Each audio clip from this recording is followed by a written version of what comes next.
Arganissima, New York.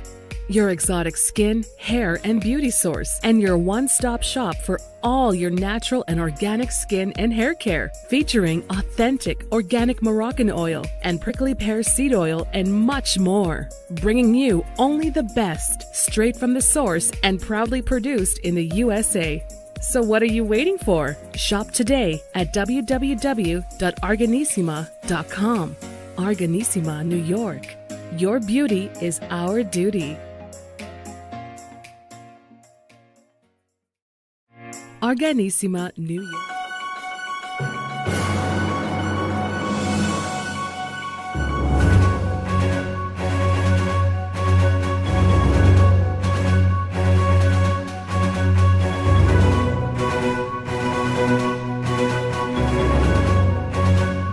Welcome back to the iHealth channel, iHealth Radio, with your host, Hurricane H. Always a new topic, new guest, and new show. And today we're going to tackle the concept of chronic illnesses and disease management, pain management, through the eyes and the experience of our guest. And our guest is unique in a lot of ways because she is literally the cheerleader of hope. She is a reality TV, personality. She is an author, best-selling author. She's an advocate. She's been through a lot. Yeah, she's literally a cheerleader, by the way. And we'll talk about that, in her career path. So a lot of things. And if you or someone that is listening and watching right now have faced chronic diseases or some sort of disorder, it's difficult. And sometimes people lose hope or they don't know what to do. Today we're going to bring that hope back. Yes. So today with me I have Barbie Engel, and she is going to take us through her journey and her real exceptional journey, I would say, with all her bumps and hurdles and obstacles and solutions and where she is today. And she's taken her platform, her message around the world, helping a lot of people. So Barbie, how are you? Welcome to the show. Thank you so much, Hurricane H. I am excited to be here and share with your audience. And thank you for the awesome introduction. And hopefully people will hear my story today and take away from it what they need in their life. So it might not be their exact journey or challenges that they're facing, but hopefully I spark some ideas in them that help them live a better life on a daily basis. Well, and we hope that we will achieve that today, because I know for a fact, and I've seen folks, that deal with chronic disease. And there's so many of those aspects of chronic and different, types of diseases and illnesses and disorders that people may be facing in life. And more than ever, I think in this century, we see a lot of those. And also, in that same aspect, people get confused or tired of the system that, the healthcare system can be complicated and the cost can be very, crazy. So all those aspects, and you have been through this journey and through these issues and all this, but you were able to overcome and really become the voice for pain management around the world and advocacy. But also, I want to take it all the way back to your first, life, before the chronic, problems took place, and how was the transition? And because I think a lot of people want to hear that, because it can happen to anyone. Yep. Or anyone in our life. And it is important to see what that means when it happens, and from your eyes, from your experience. Yeah, I actually was living my dream. I knew since the age of 4, basically since I can remember, when I saw cheerleaders down on the field at a soccer game. We call it soccer, some countries call it football. I saw them down on the field and I said, I want to do that. That's what I want to do. Like, it was just an amazing talent for me to see. And I knew that was my purpose in life. And I did that. I did cheerleading and dance and performed and had a great life growing up. And I was living my dreams, graduated college, went on right after college. I opened my own cheer and dance training company. The next year, I got the head coaching position at Washington State University. I was the first coach that they ever hired. And I got my team into the top 5. I was one of the top cheerleading coaches in the country, and I was named the year that I got sick, I was named top 5 choreographers in the country. So I was like on my way to success. I was successful. I was living like full life, great dreams, teaching and coaching here in the United States as well as Canada. Had just released a 6-part DVD video series, and I thought I conquered the world, and I put in the work. This wasn't just, oh, easy for me. I put in the work to be the best cheerleader I could be, and then help other people become the best cheerleader they could be. And one morning I was on my way to work, and an 8-second auto accident changed everything. And that accident actually triggered autoimmune disease in me. Little did I know, little did the hospital know. They told me I had whiplash. I'd be better in about 4 days. I had a neck brace for a couple of days, which went on for weeks and then months. And I went from normal sleeping patterns, normal eating, healthy, working out 6 to 7 days a week, being at the top of my game, to literally starting to lose everything around me. I could no longer focus. I would sleep about 20 hours a day, but it was not constant sleep. Every 30 to 45 minutes, I would wake up because the pain would be so bad that I couldn't sleep consistently. And when I did sleep, I never got into REM sleep. And that affects your mind, your spirit, your emotional effect. And when I would go to practice prior to the accident, I would be up choreographing, teaching, being very active, keeping schedules organized. After the accident, I would go to practice. I would lay down on the floor. I would have our team doctors and trainers who are normally there to work on student athletes be working on me, icing me, heating me, giving me physical therapy, stretching, massage, traction. And I was just trying anything that I could to get out of the pain I was in. And all I really was doing was complaining about pain. I didn't really have words. I was just, somebody stop the pain, and started on my search for getting the proper diagnosis, treatment, and was willing and open to do anything that was thrown at me by a medical professional because I wanted to get better. And I knew that I wouldn't give up the life I had. I had been married for 10 years. I had a successful business. I was flying in private jets and limousines. And I went from that to, within a year, I was on food stamps, didn't know where I was going to live, had lost my marriage. I probably had one of the fastest divorces in the history of the earth. But it just was done and over. And I had to focus on my health and figure out what was wrong with me. And I just couldn't hold on to that marriage after all that time. I basically started over. It was like I was a crab in a bucket getting boiled to death, and I was trying to claw my way out, and the other crabs were all the parts of my life trying to pull me back in. And I was never going to get anywhere if I just stayed in that spot. So I was working, instead of working in the cheerleading aspect and world and realm that I had built for myself, I was just trying to survive moment to moment. Wow. So. Well, that is the word's gonna describe actually your that first step of your journey here. And I just want to pause a little bit and just kind of dissect it, for a moment for our audiences, and just what it means, your story in terms of all of us. I mean, really, you had the vision, you had the dream, and you were living the dream. You actually went through you pursued your happiness and whatever you wanted to do in life, and early on, and you were a true story of success doing it. And all of a sudden, an accident occurs, and now your life is shattered, and everything that you knew is about to change. That is for people listening. I mean, just imagine that this can happen to any one of us, and you have to be realistic that you can't always, because people sometimes think, well, it happens to the others, it can never happen here. Everything can happen to us, and we never think about it until it does, or it comes close to home.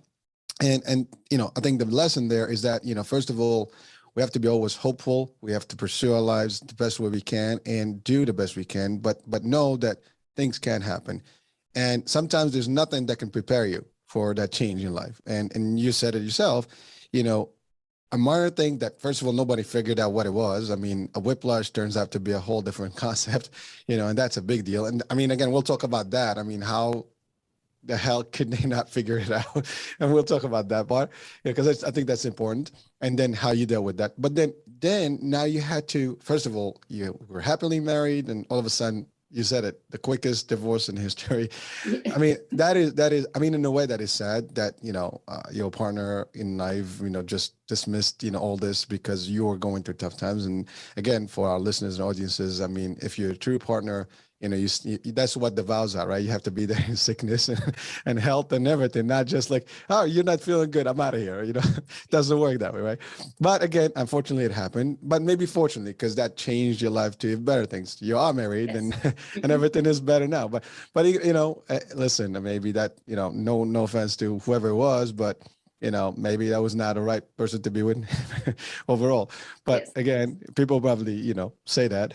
But now you were also, you had money, you had, like you said, private jets. I mean, that's the life everybody wants. I mean, to have that life is really everybody's dream. Like, you know, I'm living the Hollywood style, you know, doing all that good stuff.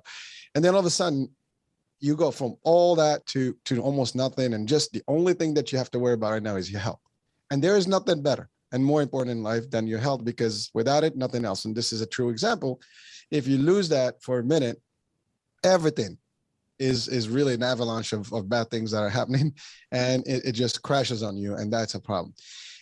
But now the question is, how do you deal with it, right? Some people would probably just, you know, keep losing it and it's over and give up. And some people just take a second, you know, shot at it and say, no, this is my life. I'm taking the reins and making it happen and turn things around. And that's where your new journey began. And you really kept the cheerleading part of it, but you just started cheerleading a whole different aspect. But before you got there, you had to go through the transition. Yes.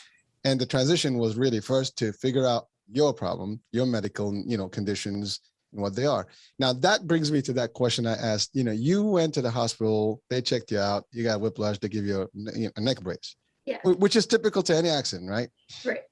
But I'm assuming there was some nervous, you know, something got, you know, hit and they didn't figure out. But again, just based on the description. But so first of all, you figured out what it was later on. Yeah, it took a while. it took a while. But so were you able to confront those folks that actually, you know, did not, you know, figure you out? Because prevention is key, right? If you detect something early on, it's easier than you wait a few months, the damage is going to be worse. Yes. So what was that? First of all, how was that experience? Just for audience, because I think that the people need to listen to this, because if you ever, God forbid, something similar happens, do not take it for granted. Do not take it lightly that it's, do more. And I had actually a show before about just, you need to check out second opinions, do other things. Don't just take it for what it is. If you're not sure, make, you know, the steps necessary, take the steps necessary. So what was that experience? So it took me 3 years and 43 providers to get a proper diagnosis. I knew that I would not give up the life I had, and I had to figure out what was wrong before I could take steps forward to fix whatever it is. And many times through that journey, I thought, this is it. And then it wasn't. So did I go back and talk to those doctors? I sure did. I wrote letters, emailed, called, and some of them took it pretty well and apologized and said, I'm so sorry. We should have recognized. I mean, I literally had skin color changes that I could see, they could see, but nobody knew how to click it together and look at all the symptoms. Pain was just one symptom. I had loss of proprioception, which is balancing coordination. As a gymnast that competed in balance beam, that's a huge change in life. You know, it literally, so many things changed with me in my health that they should have recognized, but nobody pieced it together. And as I learned and understood what I was going through, partially by keeping journals and saying, this is what I tried to do today. This is what made it worse. This is what made it better. Keeping track for myself.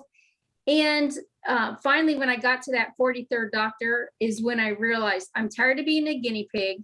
I had gone through surgeries, been overtreated, mistreated, undertreated, and those providers did not have the skills. They offered me what they could offer me, and that was their best.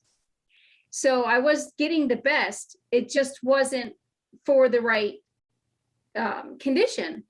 And once that 43rd doctor was the first of them, the first 42 all looked at their individual specialty and nothing else going on in my life and physically health-wise.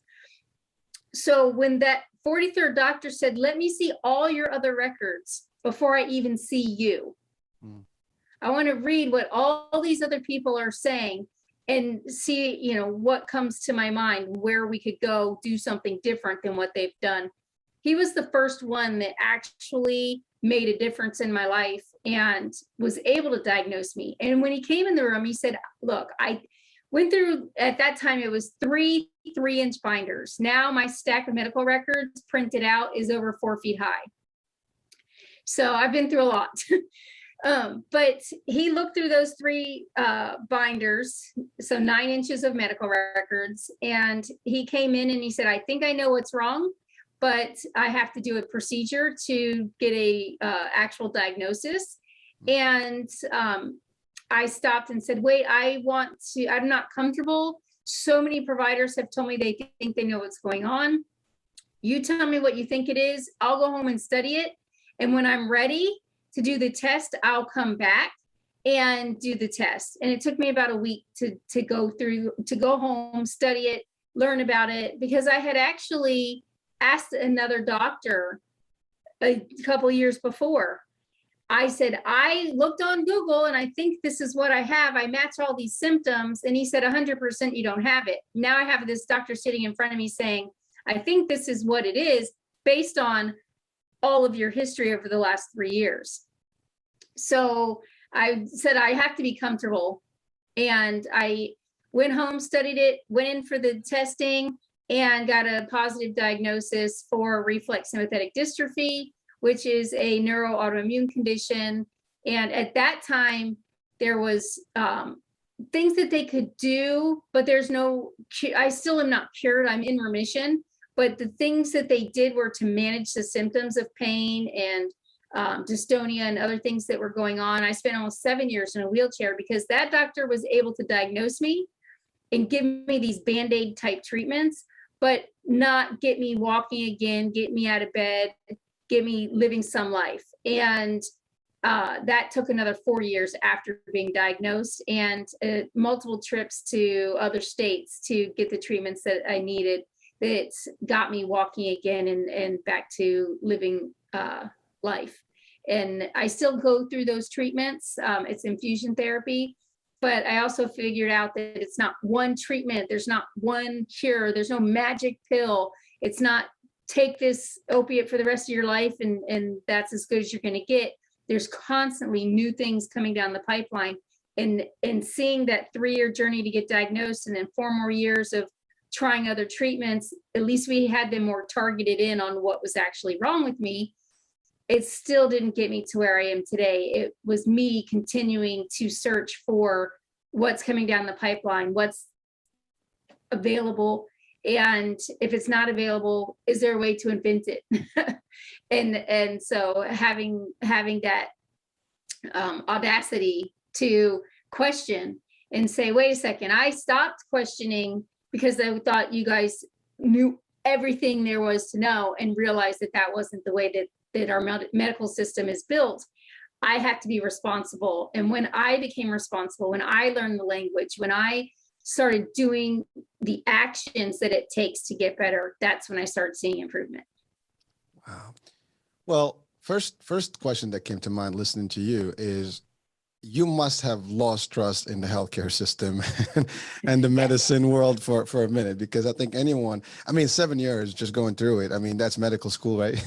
Right. you can actually just get your own degree for it. But really, the concept of like 42 doctors before the 43rd one to really understand what happened. I mean, and I'm sure they are all equivalent in terms of their knowledge and expertise, but yet, well, first of all, I think you challenged somebody with Google, and that didn't work well. Right.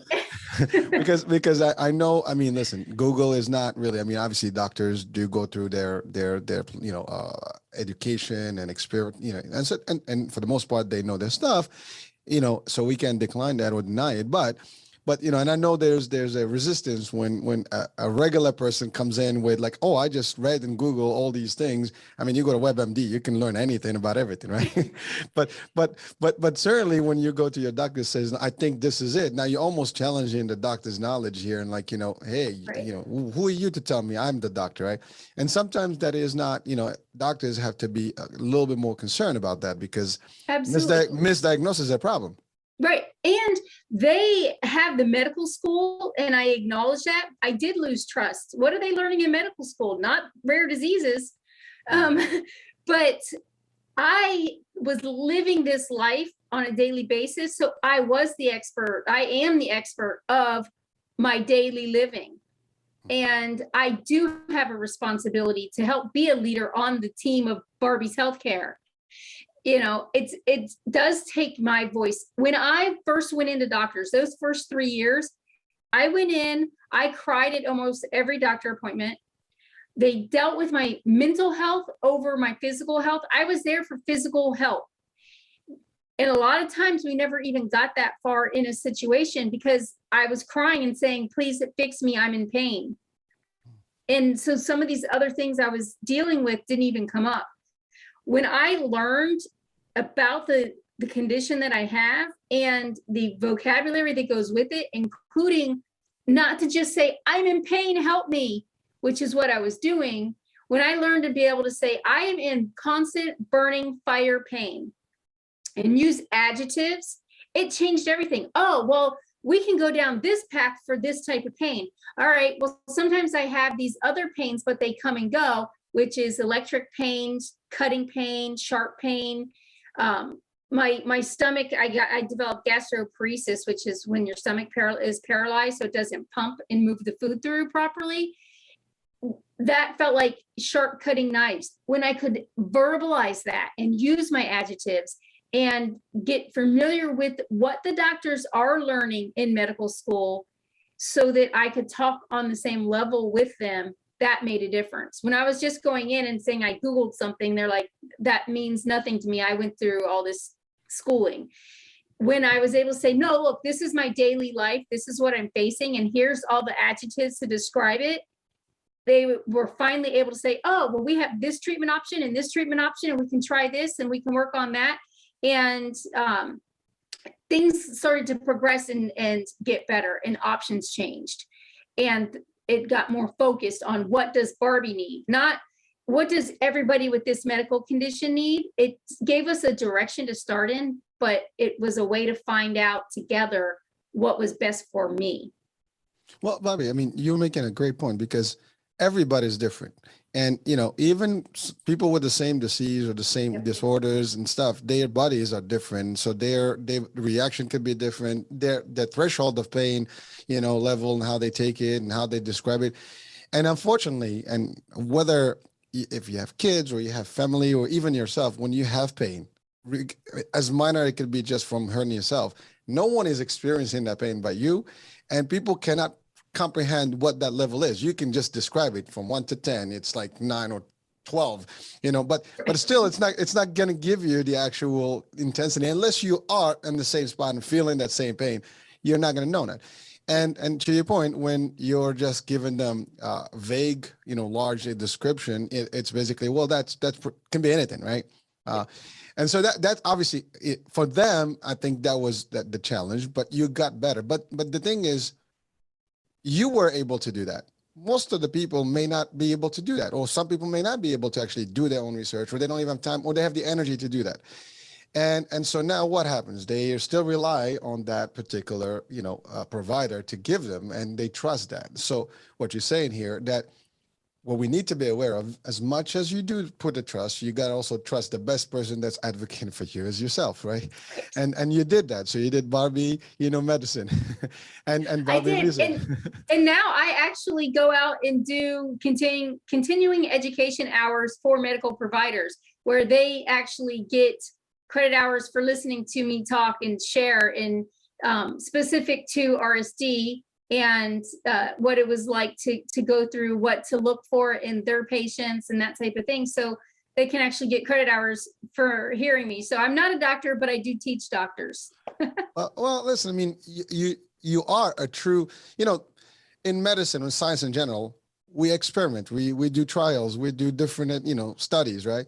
Yes. And you were an actual live study. You were a real, experiment, in front of people, like in what it is. I mean, it sounds weird, but the fact is, you were the reality. That's you are it. I mean, you are that rare, disorder. You are what potentially could be other folks. And you said it, keyword rare. I mean, because general medicine, and they learn a lot. I mean, we're not going to diminish what the learning curve for them is. And even specialists, they do specialize in certain, conditions.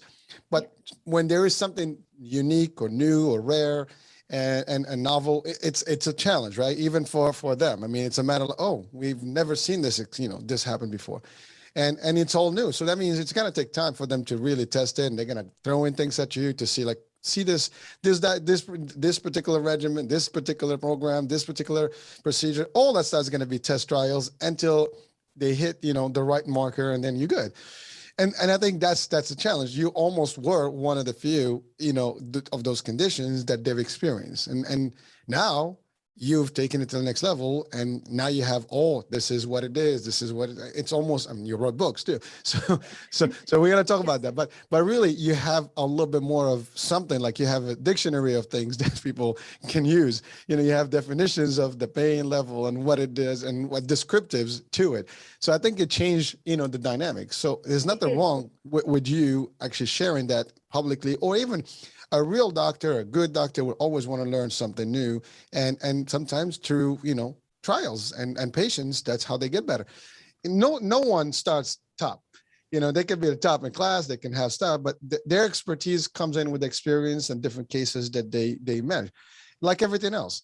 Even in business, you were a business person. As the first cheerleader you had, when you were just a student cheerleader is one thing, but when you became the coach, I mean, everything that needs to be done about it, because you've experienced the jumps, the hits, the this, the that, and sometimes, what to avoid to, when you lose balance. Same thing with doctors, they take time. So again, I mean, I'm an advocate for medicine and health and all stuff. But again, we're humans, and sometimes we're limited to what we know when at the time that we know it, right? But only time gives us more. And so unfortunately, you were the trial. I was the trial many times. And I actually have two family members. One passed away from the same condition. And then another one that when he was diagnosed, he didn't believe it at first. But even this past week, he got a new primary care doctor that said, well, I'm going to try to find the root cause of RSD. And not that this hasn't been looked at for, since the Civil War, but this doctor, at least he was like proactive enough to say, I'm going to try to find the root cause. But he actually got blood work done and found something that's an anomaly in my brother's. I didn't mean to say my brother, but in my brother's blood, they found an anomaly. And I'm like, oh, how do we get a clinical trial done? How do we get all the patients that think they have this disease in to see if their blood has that same anomaly in it, to know if that's something we could target with a better treatment option down the line. And although we do have treatments that can put us into remission and give us better life, maybe whatever this new doctor found is the thing that we've been searching for 100 years to make the difference. And it literally was a doctor saying, look, I don't know about this condition, but I'm willing to be your primary care doctor. And in doing so, it allows me to, do these tests and research and figure it out with you.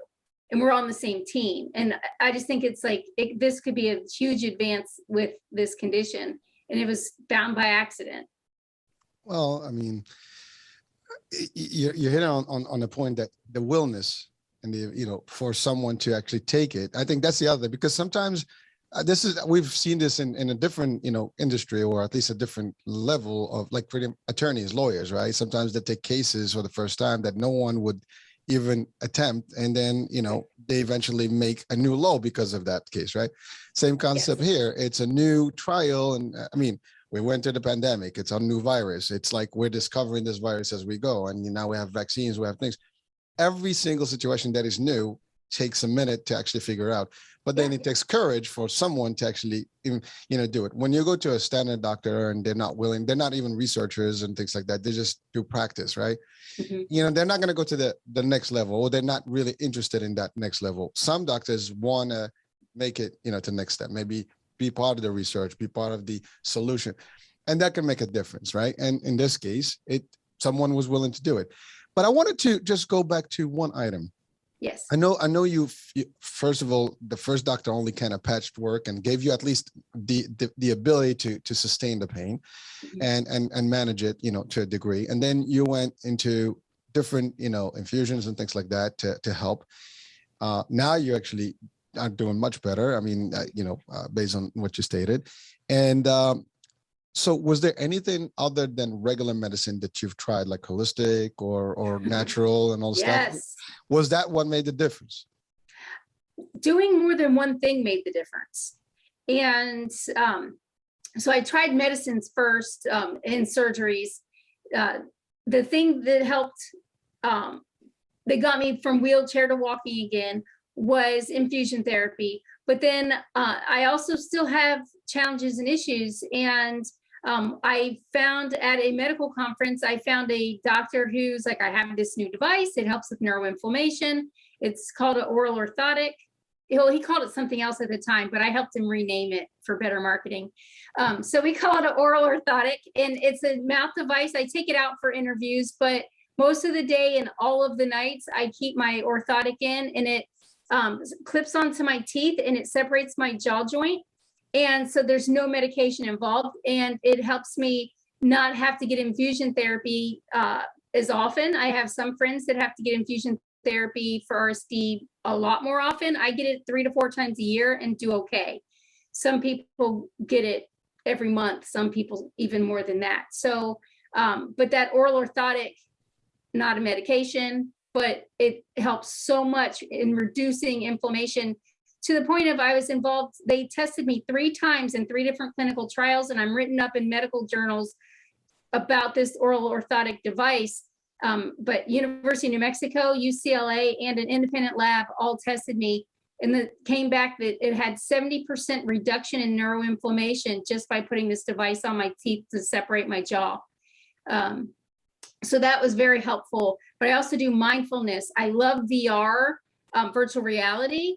And I also have a seizure disorder that developed in 2012 called microlepsy.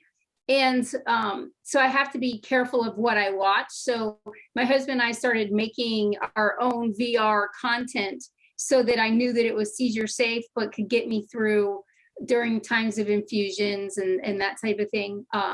Or if I'm just having a bad pain day, I can put on my VR and go in this other world and go to the aquarium and see all the animals, or go skydiving, or do whatever it is, that I want to do to escape this reality and stop focusing on the pain and focus on other things in life. So that's been very helpful. I don't like having my foot bound with a shoe. Can be very painful to the point of causing vomiting from the pain that it causes and or brings on. So I switched to flip-flops. I got a note from my foot doctor, my podiatrist. It had him give me a note saying, even like I do a lot of television and stuff. So when I'm on set, they usually say closed-toed shoes, blah, blah, blah. And I have a special note that says I don't have to wear closed-toed shoes. I can wear flip-flops or bare feet. If the area is safe. I prefer having nothing on my feet.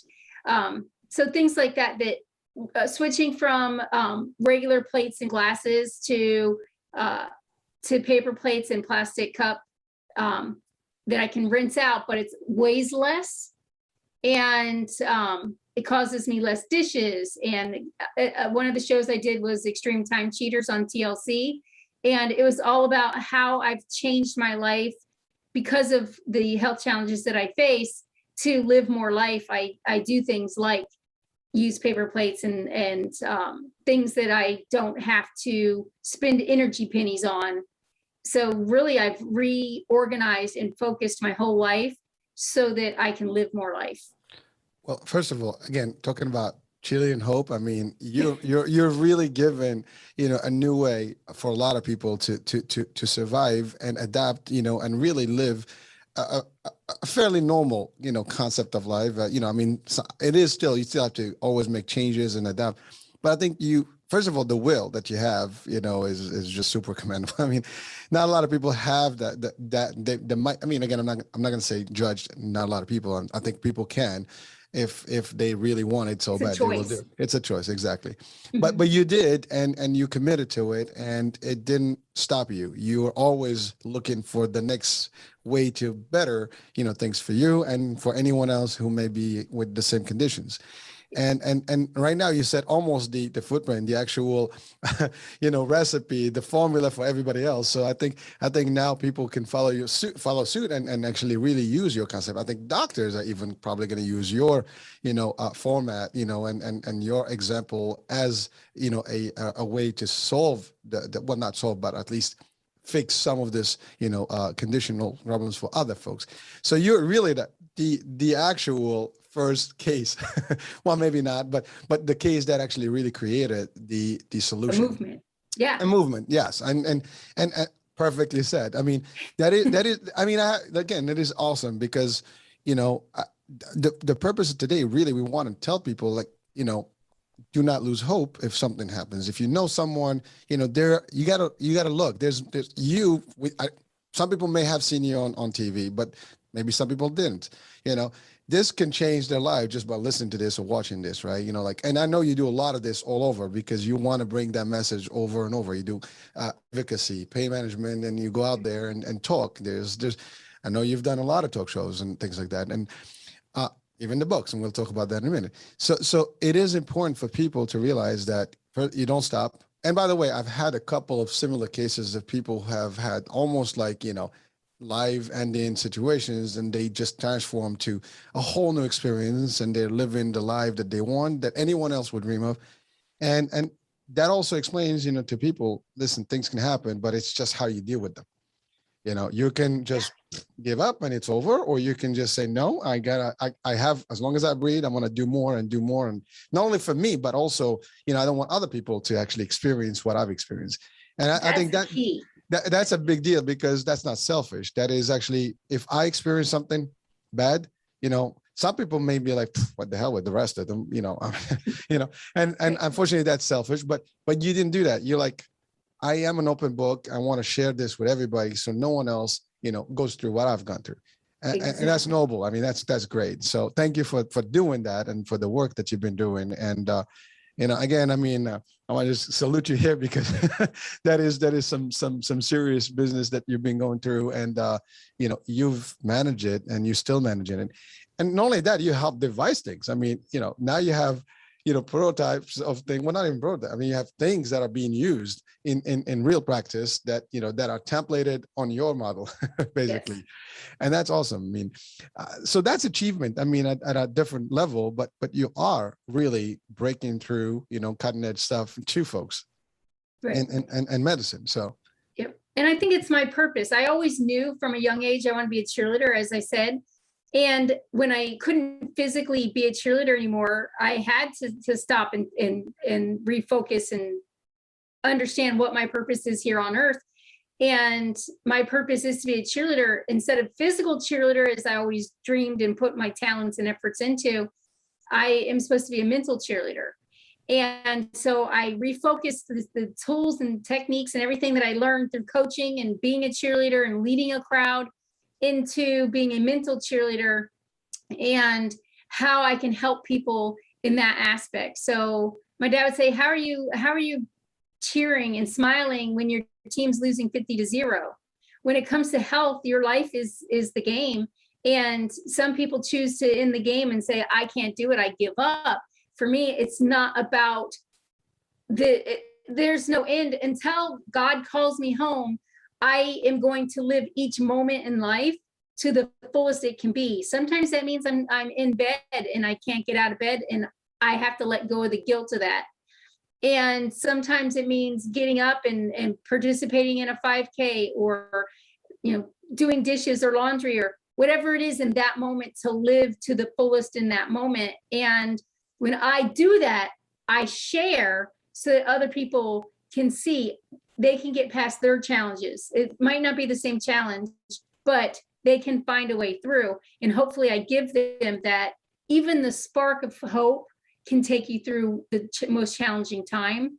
And hopefully if they don't have that their own spark of hope, hopefully I can be that spark for them. It gets them moving and going through life in a easier situation. Because if you can get your mental, and believe me, if you're in this much pain, if you have all of these physical challenges that come up, you are going to be depressed. So when the doctor says maybe you should go to some counseling, don't take it as a negative. Take it, I've gone to counseling. Take it as, how can I get some tools that I can put in my toolbox and recall as I need them, so that I can keep living this life and do the best that I can do to fulfill my purpose. I believe cheerleading's my purpose. I believe everybody has a different purpose here on earth. You have to figure out what your purpose is and live to that. So what tools do you need to find, create? If it's not existing already, create something so that you can live your life to your fullest. Barbara, I don't think you're just giving purpose to people. I think you're leaving a legacy here. You put in a legacy that's going to stay for eternity, because I mean, really, you are setting up a new level for people, a higher, calling basically. And some people see it, some people discover it, some people are put in a situation where they have no other choice but doing it and figuring out. And that's again, it is unique, and you've been doing it, and I know you've helped a lot of people's lives and changed people's lives, throughout it started with you, but now a lot of people are seeing the value. They're seeing the light at the end of the tunnel, right? They're seeing the hope. They're seeing the real spark. Like, yeah, I can still live. I mean, it's certainly no one that is not experienced or has not experienced your stuff would actually relate 100% unless they've been in your shoes.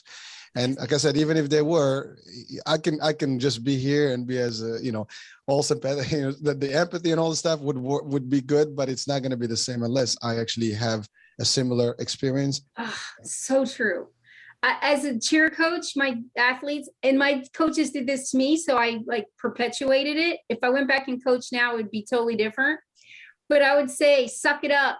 We need you. You're part of the team. Get back out here and put pressure on the student athletes to get through their injuries sooner, or get back out there. And some would end up having to quit because they needed more time, but I didn't have that time for them because the team needed them. Mm-hmm. Tape up your ankle, get the cortisone shot, do whatever. And you have to take action and focus on your health when you have something challenging that comes up, so that you can, it's like putting your own oxygen on first. If I went back and coached, it would be totally different. And hopefully what people are hearing from not just my episode with you, but your other episodes as well, take these nuggets, these key parts that you connect with, file them in your brain, plant them as a seed, and use them when you yourself have something wrong, or in the future, maybe a family member or friend, something is wrong. Pluck that tree of knowledge. The seed will grow into the tree that you need. That's when you take that fruit and you make it into what you need for a meal to sustain you. And yeah, I want to plant seeds all over the earth so that other people can use that knowledge when they need it. If you don't need it now, you might not need it now. But when you do need it, because 1 in 3 people face something that's chronic in their life, you're going to need it, or you're going to help somebody else through it. And this is the seeds. This is the start of it. And you get them not just with my episode, but all of the episodes on iHealth Radio. So go back and listen to the other episodes as well. I thank you so much for that. And actually, I am your cheerleader. So yeah, you listen. I mean, it's optimistic and it's result driven, and it's really like, it makes you feel like, I want to do more. I want to live better. I want to do stuff. And that's the thing. I mean, it's a positive message, the energy that comes with it. And you're not like, blaming the world and just, and maybe there was a time, I'm sure it was difficult originally, as you said, you were crying, but you got off that quickly and you're like, no, we're not doing this, because that's self-pity. We're not doing this. We're going to move on and let's see what else. There's got to be a way out. And that's the other thing. You didn't give up on yourself, or in that there is a way out. And most of the people may sometimes wind up at that point where they're not sure if there is a way out. You're just telling us right now, really, really, there's always going to be a way out, but you have to find it and you have to do your research. It's not going to be easy, but unless you do the necessary steps and be willing to, it's going to take time, money. And I'm going to talk about that because I want to ask the question, 7 years and more, in the healthcare system in the US, that's got to be devastating financially. It is. Do you have any idea of how much was? Okay. Oh, I'm about to save you guys tens of thousands of dollars. So I've had over $1 million in medical bills, and I have no medical debt. Ooh. Very hard to accomplish. I did not do it right all the time. So let me tell you now, so you don't make these mistakes. When you go to a provider or the hospital or any medical treatment, and you have insurance, I'm going to talk about without insurance and with insurance. So if you have insurance, make sure that when you receive the doctor bill, that you check your doctor bill against your explanation of benefits, EOB for short, because that's hard to say, and see what your patient responsibility is. Your insurance company is there to negotiate for you, to get you the care that you need. And they have silly practices like step therapy and prior authorization to help delay care. But once you've gotten the care, you get the bill. You have ways to, one, use your insurance to negotiate that to a reasonable price that you owe. Two, take that amount and start making payments towards it. Typically, like for me, there was times I could only pay $5 or $10 at a time on a bill, but they saw that I was serious about keeping my bills low and getting the care that I needed. So I made those payments over time, and then they would come to me or I would go to them and say, hey, I've paid you for the last 6 months or year. I've been consistent with what I could pay you. I've always paid you what I could. Is there any way to negotiate this down? Some of them just wiped the whole rest of the bill away. Some of them said, continue to pay me $10 a month for the next whatever years till it's paid off. Some of them said, let's work this out. And they gave me a way to do that. Now, I also had times where my bill for one surgery was $18,000. That's what I owed. And I had no idea the bill was coming. I went to my church and said, hey, I see you helping all these people. This was when Hurricane Katrina happened. I said, I see you helping all these people that aren't even our religion and don't go to our church, but you're just helping humanity. I actually have gone to this church for a long time, and I could use some help. This is the first time I've ever asked for help. How does this work? They actually ended up negotiating with the hospital and paying off that bill. So I was able to get through it that way. But I also learned in this process that JCAHO, which is the Joint Commission for Hospitals, they did a study, and 8 out of 10 medical bills has a mistake. 8 out of 10 medical bills has a mistake. If you know how to spot them, if your name is spelled incorrectly, if your date of birth is off, your social security number, your plan ID number, anything could be 1 digit off, they will pay a different amount on that bill. So make sure that you're checking those explanation of benefits to make sure that all of the information was inputted correctly. At first, it's kind of burdensome to go through those bills. Now it's just automatic, look, compare, this is right. I'm gonna find a way to work on this bill. But if there's something wrong on your bill, call your doctor's office and say, please resubmit this bill with the correct data, and it will be reprocessed. and a new amount due for patient responsibility will come forward, and that can save you thousands of dollars. Because once you pay those bills, you're not getting that money back. Even if you've overpaid by accident, which I did on some of my bills, not knowing to check for these errors, I did not get that money back. But it saves me thousands of dollars ever since, and helped me get my bills under control, and can never not have care. I was always able to continue care because I was staying on top and staying organized with my bills, and making sure that I was doing what I could do, negotiating when I could negotiate. Now, if you don't have insurance at all, start with a negotiation. Unless you're in an emergency situation and you break your arm and you have to go to the ER, or you have a major cut and you have to go to the ER, you can negotiate ahead of time. Hey, I need to get this treatment, this procedure, this x-ray. That is all negotiable. Ask for a cash price, which is typically less than what they charge the insurance companies, and they can negotiate with you. You can negotiate your medical bills. And now, no, they are providing a service. You're not expecting to get it free. There's going to be a fee to what you're getting done. But hey, can I pay you over time? Can I work this out? The thing with step therapy and prior authorizations, if you're a cash pay patient, you don't even have to worry about those types of challenges. So, and also know, if you are trying to go through a prior authorization process with your insurance company to get something approved before you get it, make sure that you fill out all the paperwork completely. A lot of times I will fill out the paperwork because I order all of my medical records. Now we have patient portals, but back then I had to get paper prints.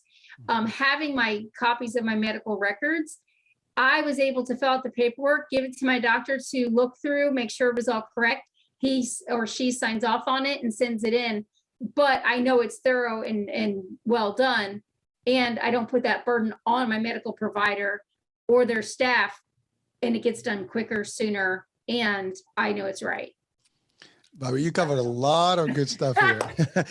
I'm listening to you. I got $1 million in bills. I was like, well, I got to do something. I figured it out. That's the formula right there. And that's a lot of money, and that's how much the healthcare can cost. I mean, it's very, very expensive, and you're right. I mean, I happen to be in the insurance world, so I understand a little bit about a lot of it. And one of the element, a couple of elements you mentioned, in terms of when you look at your bill and things like that. And by the way, even for the insurance company, sometimes it's a nightmare because it's all about coding. When they send the claims in, if it comes in with the wrong code, it's billed differently. And then the patients wind up with a different copay, and it makes a very nightmarish experience for all. So you're right. I mean, it's important for everybody to be aware of those things, and hopefully to be able to be in the middle of it. I mean, sometimes we just want insurance does the job, the doctor does the job, and we think it's all going to happen. But sometimes it's all our responsibility, and I think it's important for everybody, because that's what also increases the cost over, the healthcare. The other part, you just said it. I mean, there are ways to mitigate the cost and the cost shares, and things like that with your providers. And there's always payment plans that can be made as long as you're willing to pay. They're willing to actually work with you. I mean, there's a humanitarian piece, of healthcare, and it's not all about the money, although money is important. But I think there's also hospital systems and things like that. They all have some charity, form, or some reduced rates for procedures, or sliding scales. So depending on your income, whatever, they can charge you the lower, copay, whatever. So again, if you don't know about that, that's usually a challenge. And now we're sharing this. Hopefully people can benefit from it. But there's also, some people, again, you mentioned earlier, food stamps, right? I mean, at that rate, you're on Medicaid. So now everything is covered. So it's a whole different, it's a sometimes easier world. But some people are not going to live, that life, or they want to go back to having their homes and things like that, and it becomes challenging. Right. But either way, know that you can and you will get your care, and you shouldn't worry that you're gonna wind up with nothing. There are ways, and I have yet to find someone who actually didn't get their care, at least that I know of. Well, some people stop. They get a no or a denial, and they don't appeal it. Oh, that's right. Appeal maybe rights. 20% of patients will appeal a denial. 80% of them just go, oh, I guess I don't deserve the care, or don't need it, or we'll never be able to afford it. There is a way, you just have to keep going. And even like my therapy, the infusion therapy that I got at Drexel University, the first time I got it, the insurance said, we're not going to cover this. I went in a wheelchair. I did fundraisers, and my bed actually opened up before I had raised $18,000 to get, that was a different $18,000 to get that treatment. They said that was my out of pocket. I had to pay it prior to going to the hospital. And I raised about $12,000. I was $6,000 short. They said, your bed's ready. You got to pay like in 2 days or you lose your bed. And so I took out a medical loan for the other portion of that. I did the treatment. Then the bill came, and by the time I got from the hospital in Pennsylvania home, my bill arrived, and it was $114,000. I was like, my house isn't even worth $114,000. What am I going to do? And I wrote to my insurance company. I wrote a letter and sent in my bills, and they ordered my medical records from the hospital. And they said, looking at your case, it's cheaper for us to negotiate this bill and pay this and have you go through this therapy than pay for you to not be in remission. So they ended up paying me back all but $100 of the money that I had raised to get the treatment that I needed. So literally I got paid back in retro bill or retro checks, but I had no idea. I just had to find a way to get the treatment that could possibly get me walking again. And go ahead, sorry. No, and that's the thing. Had I stopped, I would either still now be paying on that loan or not have gotten the treatment in the first place. Well, true. Well, I think as you were talking about the concept of how to deal with the bill and stuff, there's another thing that people may not know about, and that is that hospitals and all these care facilities, they do have social workers also available to help, navigate and, the system and give you guidance of how to best deal with it. So there is more resources that available that people don't know about. That's one. Also, like you said, insurances have their own, ways of dealing with these costs, because there's catastrophic insurance, there is like, stop loss insurance, all these things that are covering insurance companies as well. So there's ways around it. And to your point, depending on what the long-term cost versus what that cost is, sometimes insurance have different priorities, right? And again, I mean, insurance, obviously, they're still a business, and they still have, if all their patients have crazy catastrophic stuff, well, there will be no insurance company, right? Right. We would bankrupt them. Exactly. Well, unfortunately, so I mean, we have right now, a show that is probably worldwide, and people are going to watch it all over, or listen to it in podcasts. But here's the thing: we're talking about US right now, and believe me, while we think that we have the worst one, there are places where it's even much the situation is worse. Yes. Yeah, because if you go to some other places in the world, they don't even see you unless you have a check, and sometimes you have to write a blank check, just otherwise you go to jail, because that you don't even know. I mean, in the pandemic in some of the countries, that's exactly what it is. In order for you to get into a hospital or clinic, you have to give them an empty check, and they'll write whatever it is. A friend actually of my wife recently was overseas, and her mother caught the corona, and what happened? Eventually, she passed on, and the hospital charged them over $40,000. But they only gave them an invoice for like half of that. And they couldn't even challenge it because they have no way of proving otherwise. But it was overseas, and there's nothing they can do. So I mean, the magnitude of the care and the cost varies where you are. And that's the other thing. If you're traveling, get insurance, get travel insurance, get other things. Be protected, because you never know where you wind up, and it could be bad for you. Yeah. So from this platform, I mean, again, cost is always. I mean, care, there is a cost to it, and you have to know how to work the dynamics on it. And there's programs out there. There's many ways. If you have Medicare, if you don't have Medicare, you have Medicaid, your income low, and even if you're over the income brackets for Medicaid, for example, there are some other categories that you can, there's surplus Medicaid. There's few things you can do. I mean, you can get a pool trust. I mean, there's so many things that can happen to help you with cost. And again, people will at least in the US, you'll be able to maneuver around. Some places in the world, you're not going to be able to do it. So thank you for sharing that in terms of the cost and the experience. I mean, because that's a lot. And anyone that may think about, pursuing and really trying to fix their problem, the health needs, right? The first concern they're going to have, can I do this? And some people may even not seek care because they just are worrying about how much I'm going to pay for it. Yep. Do get the care and then worry about that later. Yes. That Put your oxygen on and Exactly. then worry about everything else. That's right. Because I mean, if you start thinking about, oh my God, I'm going to go to the hospital, surgery is going to cost me this or the other. Well, guess what? You're dying. It's over. Who's actually, they didn't know that you come into the hospital. You just heard yourself. Go in the hospital. Make sure you get your source. That's why even the insurance will tell you if you feel a heart attack, whatever, call 911, go to the hospital. Emergencies, we don't even talk to you. You can be anywhere and it's going to be covered because it is important. Life-threatening situations happen, you go. Now, if it's something that, it's optional, I'm not sure if I want to do this or the other, and they have options. And by the way, you can also go find, maybe in other states, you can cost less, because the system is cheaper in the other side. I'm not talking about, using like the Medicaid benefits and things like that, the government benefits, because that's regulated. But if you're going to pay, well, you can shop. Yeah.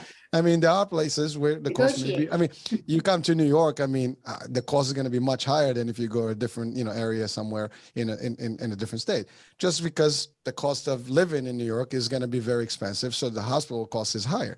So again, people have options, but the key here is to find the options, to know about the options, or at least investigate what's available to them.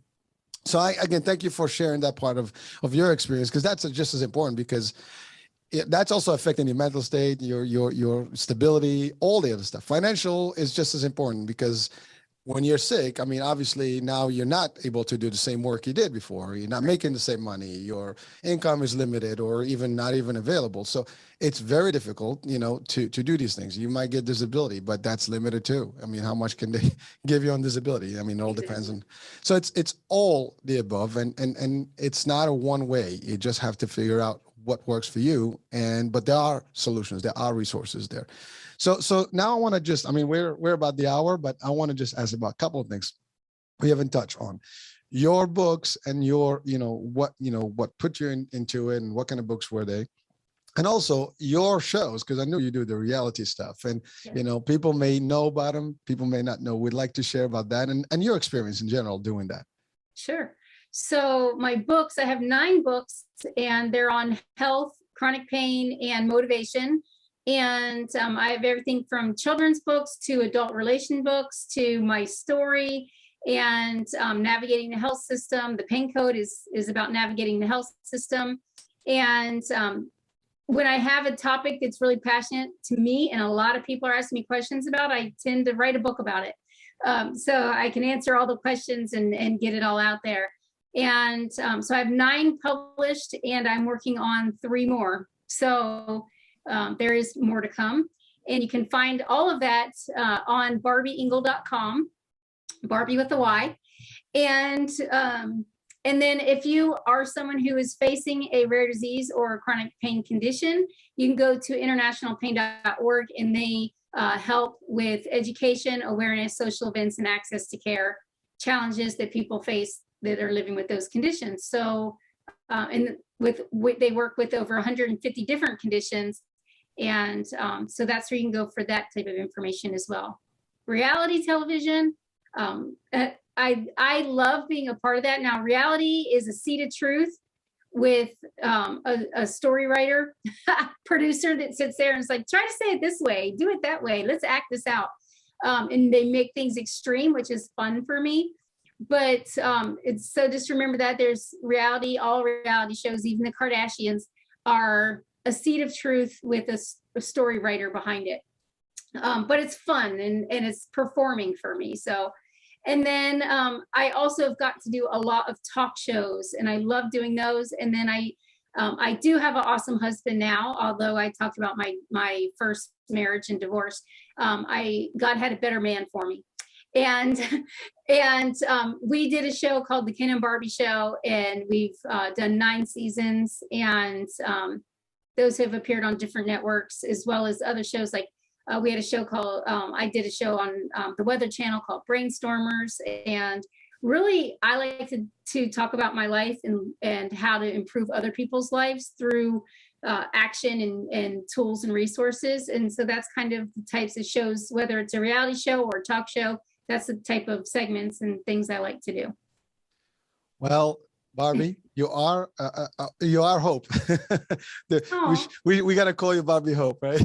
I mean, you really give people, and the real feeling that, yes, I mean, you're doing all this stuff that even people that are not going, that haven't gone through your stuff are not doing. And so most of the people would have given up, just by, for the pain, right? Yeah. And you're doing all this and you're managing it well. And not only that, you're giving back. And that's the other part, you're sharing, and it's fulfilling your life. And, so all I have to say is keep doing what you're doing. I mean, it is, it's just impressive, and it's just a true, that's success by itself, as far as I can see it, and a true story for other people to actually, emulate. So it's, hey, listen, we're coming to the end of the show here. I mean, I had tremendous, fun here, and it's a wealth of knowledge that we got from you here.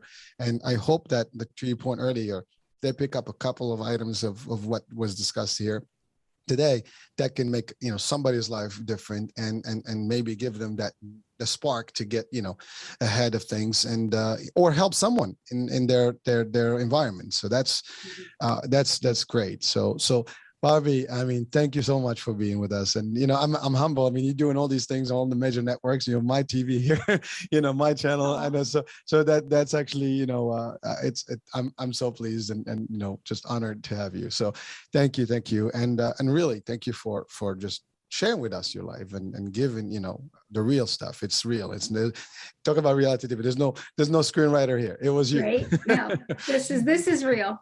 That's as real as why it I like gets. podcasts. I love being on podcasts because you get to be your real authentic self and share your actual journey and what's helping you live every day.